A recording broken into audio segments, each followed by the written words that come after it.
My story. I've been reading this sub for a while now, and it has scared the living shit out of me.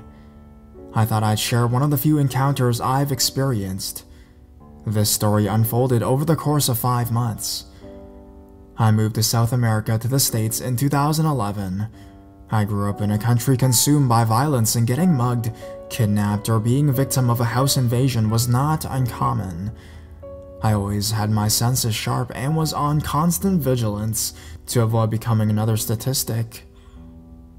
When the opportunity to move abroad to do graduate school presented itself, I jumped at the chance, packed up my things, and started my new life. Being here in the States on my own for the first time, and being my own person was rough. The culture shock was overwhelming, and I had to slowly adapt. I had left everything behind, my family, friends, and basically started all over again. It took a while, but slowly I adjusted and felt safe. The constant vigilance was pretty much gone, and I became pretty much trusting. Though still somewhat aware of my surroundings, I'm a pretty big guy, and I have a case of resting bitch face. So I pretty much kept to myself, and no one bothered me at all. It was 2012, and I had been here for about a year and a half. I was 25 years old at the time, and I got into my own comfortable routine. Go to school, work, come back home, watch TV, smoke some cigarettes, and just live my life. I used to sit in my balcony and smoke while dicking around with my phone. One night, this dude passed by. I'm on the first floor, and he asked if he could have a cigarette. I gave him one, and he talked to me for a while. He introduced himself as Nick. He was 18 or 19 and told me he moved here to the apartment complex with his girlfriend. Nothing seemed out of the ordinary. It soon became a routine of him stopping by, sometimes alone, sometimes with his girl, and just talk while smoking. I was living pretty comfortably, except my bed was a twin size, and I found a pretty decent second useful size on Craigslist. I picked it up and asked Nick to help me set it up in my apartment. That's when shit hit the fan. I always loved gadgets, and my apartment was full of those. TVs, Wii, tablet, laptop, iPod, stuff like that. He said it was cool I had all this stuff and said if he could borrow my Wii. I told him I was hooked on a game and maybe some other time. I guess Nick must have thought I was rolling in dough, because he soon started asking for money. The first time I loaned him was 20 bucks, but then he started to ask every other week for more, and I just told him I was broke or had bills due. It made me uncomfortable. One day I was coming from grocery shopping, and I saw a sketchy guy outside their door. I thought nothing of it and just went home. I saw the sketchy guy on and off for about a couple weeks, and it just rubbed me the wrong way. It made me uncomfortable because he seemed really suspicious. I can't really pinpoint why, he just did. The first thing I thought was drug dealer. He just had that look. One night I was sleeping, and I was woken up by someone banging on my door. I'm a heavy sleeper, but it was so loud it woke me up. I was jolted awake and panic set in. I was disoriented, and someone just kept banging on my door, not saying anything, just banging. I put on my glasses. It was around 3 a.m. in the morning, and I just looked through the peephole. It was Nick. He had this weird look on his face, like anger, and he just kept banging. I just stood there until he gave up and left. I then looked through the window, making sure he couldn't see me, and I saw him walking around, sort of like prowling. It made me really uncomfortable. Eventually, he left. The next day, he stopped by while I was in the balcony and asked for a smoke. I asked him what was his deal, why was he banging on my door? He looked taken aback and told me he had gotten into a fight with his girlfriend and wanted to sleep in my place. I told him not to do that again. He started getting more and more intense about money, and he was draining my cigarettes a lot faster than I cared for. Now hey, I'm all about people having their vices and nurturing them so long as you're not hurting anybody, but I'm not going to support other people's vices other than my own. I dropped smoking and then just sat on my balcony dicking around on my phone. No cigarettes. When he asked for one after I had quit and told him that indeed I had quit, he was like, "Good for you." But his face showed some anger. He left me alone after that. About a week after this, I came home from work and noticed something was weird on my patio.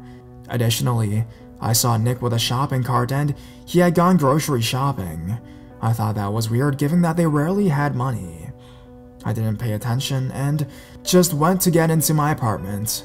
When I tried to unlock the door, I realized that the door was already unlocked. I thought it was weird. If there's one thing I'm paranoid about, it is having my doors locked at all times. I went in, and my heart just about stopped beating for a second. My apartment had been burglarized. TVs, laptop, tablet, anything they could carry they took. The TV stand was propped against the balcony door, and I realized whoever had broken into did so through that door. Seeing as they pretty much tore apart the big glass paneled section, they did so that they could reach in and just unlock it from the inside. They then unlocked the front door and walked out through there. Panic set in. I'd never been burglarized or mugged or anything where I came from my little third world country, and yet here I became a victim. I felt violated. I went to the leasing office, which was still open. I told them what had happened, and they told me to call the police. In my state of confusion, I dialed 911, and they asked me if there was someone currently still in the apartment. I told them no, I didn't think so, and told me the police would arrive as soon as they could, but it could be a while, since it wasn't really an emergency. They told me not to touch anything. I called my boss and my best friend here. My boss came over and he brought me food, waiting for the police to arrive. My apartment was a mess. All I could think of was how embarrassing because I hadn't cleaned it in a couple weeks. The police showed up about an hour later. They took my statements and asked me if I suspected anybody. At that moment, Nick was lounging by the pool, and I told the officers pretty much anything. Back home, I wouldn't have. The fear of retaliation would have been too big, but I was in America now, and I just sang like a bird and told them about everything and who I had thought done this. They asked for serial numbers of all the stuff they took, and thank God, I had the boxes stored in a little storage unit of my apartment. I got in contact with them and gave them the information. Later that night, someone knocked on my door again at around 11 p.m. I freaked the fuck out, looked through the people and asked who it was. Said it was the night security guy and he had a question. I opened the door just a little and asked what he wanted. He was with another girl. Apparently someone had tried to break into that girl's apartment that day too. She noticed her patio was a mess and came to find him, and he told her someone had broken into my place. The security guy told me that there have been several cars that had been broken into the last couple months, and that several patios had been burglarized as well. Well, shit. The next day, the police got in contact with me and said they had found some of my stuff. Nick was indeed the culprit. He had pawned one of my TVs and had given my laptop to his girlfriend. He was arrested. The police managed to track all of my stuff down and said I could pick them up on Monday. Nick apparently was trolling for drug money and had given my tablet to one of his dealers. I wonder if it was the same sketchy guy I had seen around. As for Nick, I guess his parents bailed him out, and him and his girlfriend were of course evicted from the apartment. I changed the locks so that you would need a key to open the doors both from the inside and outside, and added bolts to both the front door and the patio doors. It was tough for me to sleep for a while, since my sense of security was taken from me. I grabbed a knife and kept it hidden yet readily available, just in case for when I slept. In 2015, I wondered what had happened to Nick. I googled his name and came to find he was in prison because he tried to mug an old lady at an ATM with a knife. I really hope I don't run into him ever again. So there you have it. I felt safe and let my guard down. Nothing seemed suspicious until it was too late. I should not have let him into my apartment at all, I shouldn't have given him money. There were just so many things I should not have done, but dwelling on it now makes no sense. But I learned, and I am always alert, and that's my story.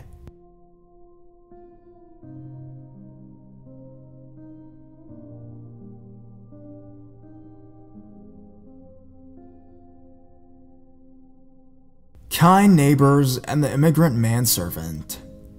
First, my apologies if I did anything wrong. I'm a Reddit lurker and never posted anything before.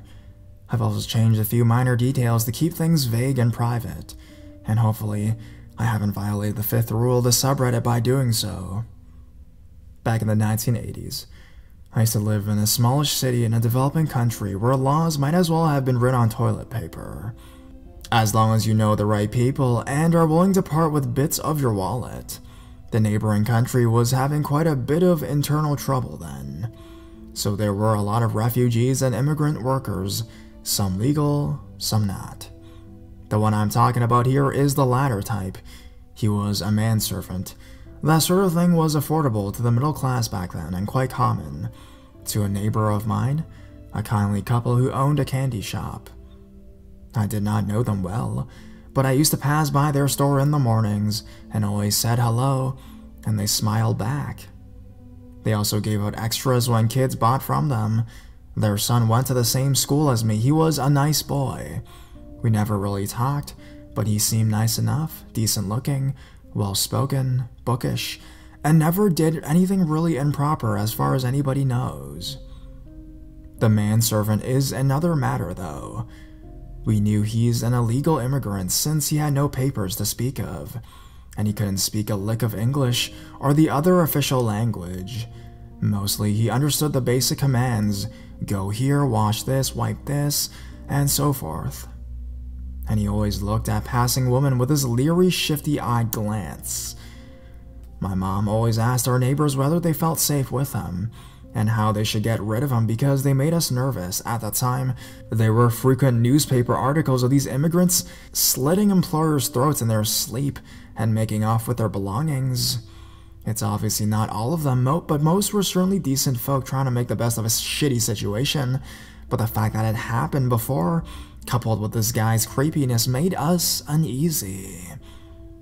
They always just shook their heads, smiled, and said he didn't have anywhere else to go, and it would be heartless of them to turn him out.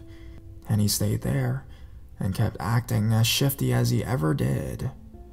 So, when my neighbors disappeared one morning, and the cops appeared at our door, we naturally assumed the worst.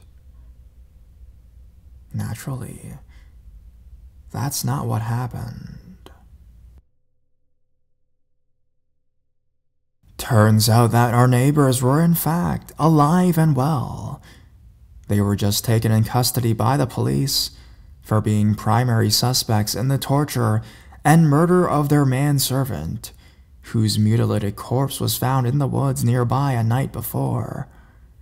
Apparently, he was also tortured before he died, and there were deep, deep lacerations that cut straight to his bones.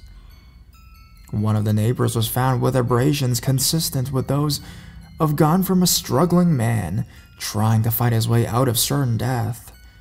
There were people who saw him buying ropes and saws the other day.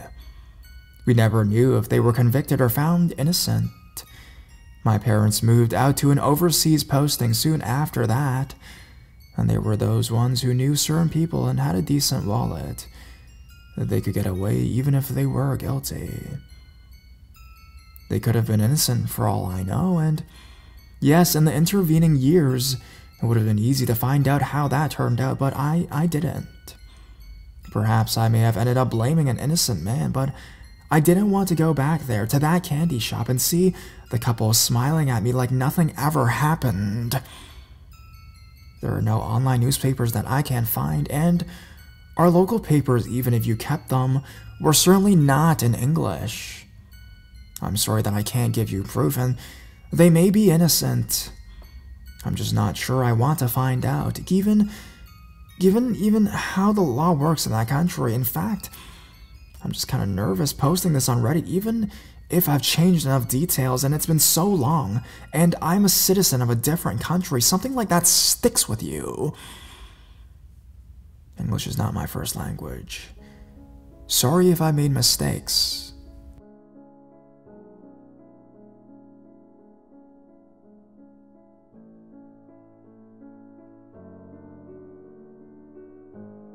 Creepy neighbor with a Lamborghini. Hi there. I read Let's Not Meet all the time, and some stories here reminded me of a creepy neighbor when I was a kid. Pardon me for bad grammar and spelling, please. English is not my first language, and I'm writing on a mobile phone living its own life at times. Now, to the story about that one guy that probably could have changed my life forever. I was a blonde, blue-eyed kid around 8 years old at the time. As many boys do, I enjoyed playing with my toy cars, or just collecting the cool ones. Like one of the Jaguars from a Bond movie, or my favorite, a yellow Lamborghini.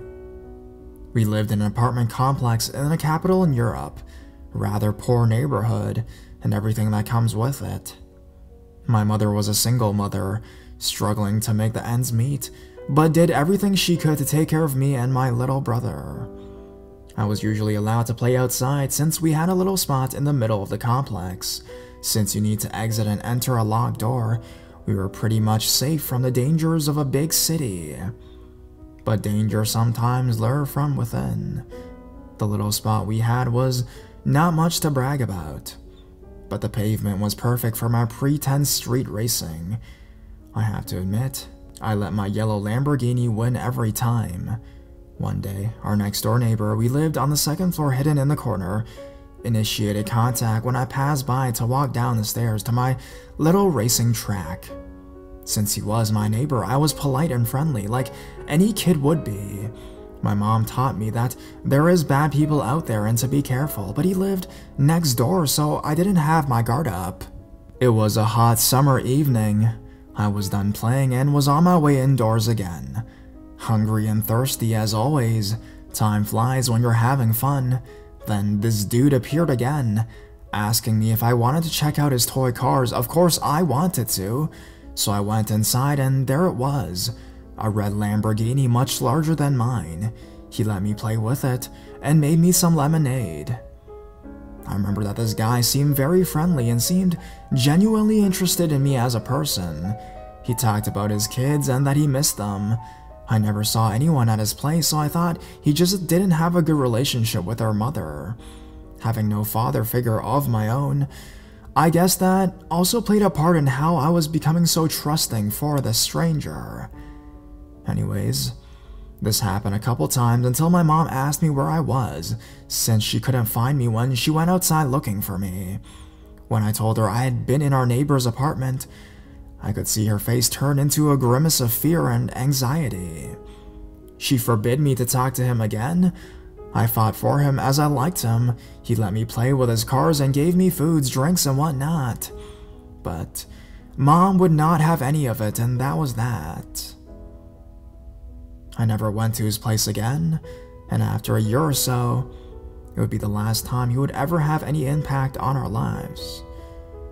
But it could have changed my life forever. I was staying at a friend's place who had a sleepover and was called by my mother in the morning. She was crying. Our neighbor was kicked out a couple weeks before due to outstanding rent, and in his twisted mind, it made perfect sense to break in and set the apartment on fire. He had climbed up from outside the building early in the morning while it was still dark, poured gasoline or whatever it was, and set it on fire. My mother woke up by her window cracking. The flames coming out from the next door apartment had such high temperatures that our window cracked. Smoke was everywhere, and my mom managed to get my brother and run out of the apartment before it was too late. My friend lived just a couple blocks away, so we ran there as fast as our little legs could carry us. When I saw my mother and brother, all kinds of feelings ran through me. Clearly, I was shocked by this event. I could have lost the two most important people in my life by this twisted guy's actions. I hated him, and luckily never saw him again to this day. To me, This is one of the most memorable Let's Not Meets moments in my life. Thanks for reading and letting me share my story. Be safe out there and take care of your kids, especially when friendly neighbors are around.